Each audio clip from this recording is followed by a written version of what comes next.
the herd. Look at this. This was a Maiko. Man. You remember to the teeth, yeah? Another one Wahrscheinlich. was oceanic whiting. In Germany, I said it, it was completely crazy. And so, on the boat show this year, I had an idea. I said, okay, we have not the right answer. What has happened was the reason for that? I have no idea. And so, I invited one of the most famous scientists in the world for shark behavior, is Professor Dr. Gruber. He have our own organization, he have our own institute of Bimini, Bahamas, and he works with sharks his whole life. And I said, okay, Gruber, come to us, Doc, come to us, come to Germany, we make a big press conference, and please give us the answer, give us the result of your thinking. Yes, no problem, I'm in London, it's a short way for me, I will come to Düsseldorf, mainly because the dark German beer, he loves it. So we have a big press conference, the biggest we ever have. Biggest. We have cameras, TV senders. I think it was around about 200 journalists were sitting in the room. And he said, what did we know? You will know what is happening. What is proved. It was a break. Then he said, I know nothing. And his answer was very clear. He said, no scientist can explain the shark accident. Why? We have too less accidents, and we have too much factors who what happened. Yeah. So for us it was a big problem. We make tips, we make talks, whatever, without the scientific basic. And so we had an idea of what you can see. We said, take a stick, make that. No scientific basic. We were with a submarine, with our submarine in South Africa. I will show you a movie in the follow. We make it with scientists. We are swimming with white sharks. We have big experience, but no scientific basic. Also, I repeat, it was a big problem. So it was my idea to say, okay, in a life of our history, of the human's history, if you have no scientific, but you have know-how. Add the know-how of many of experts, and with this knowledge, you can explain an accident.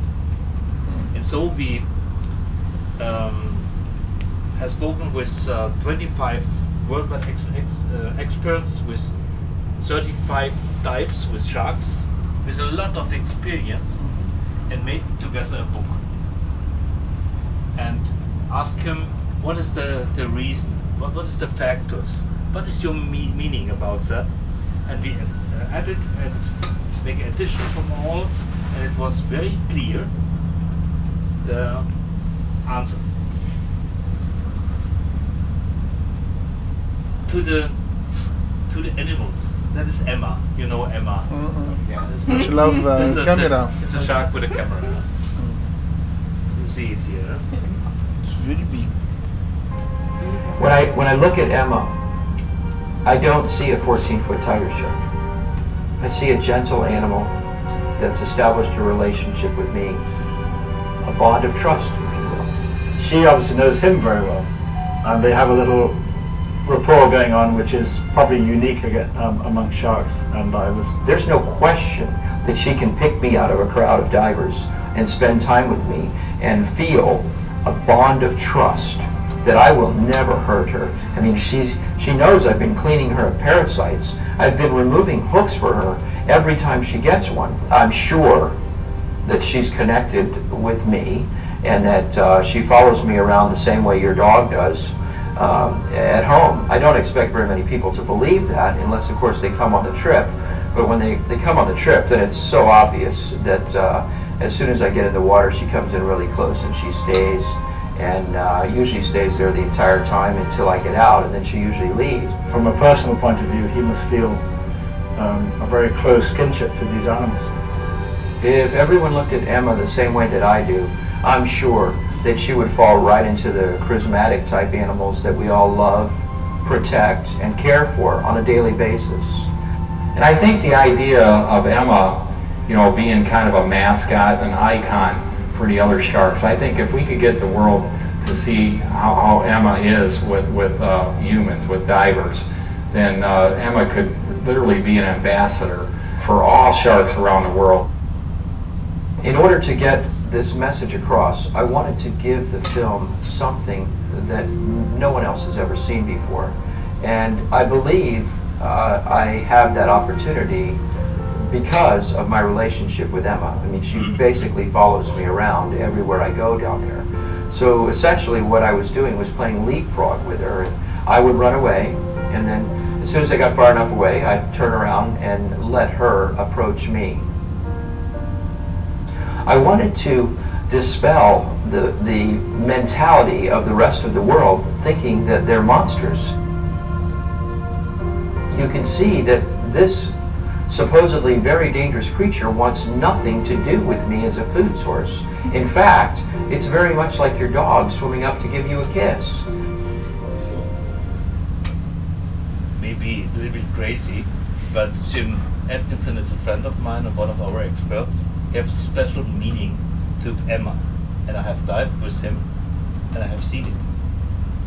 The sharks come and has a hook in his mouth, and Jim goes to the shark, take the hook, take it out with such a mouth, with such teeth. Take it out, and Emma said, "Oh, go away." It's unbelievable. But now I will show you the other side of Emma. It's the same place, the same shark, months later. With different people. With different people, without Jim.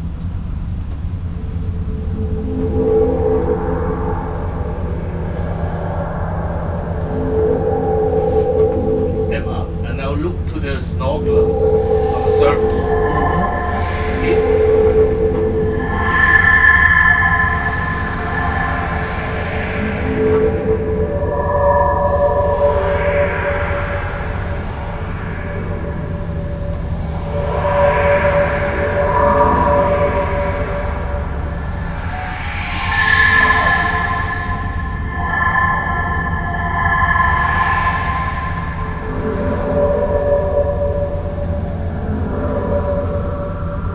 But this is Then not real man.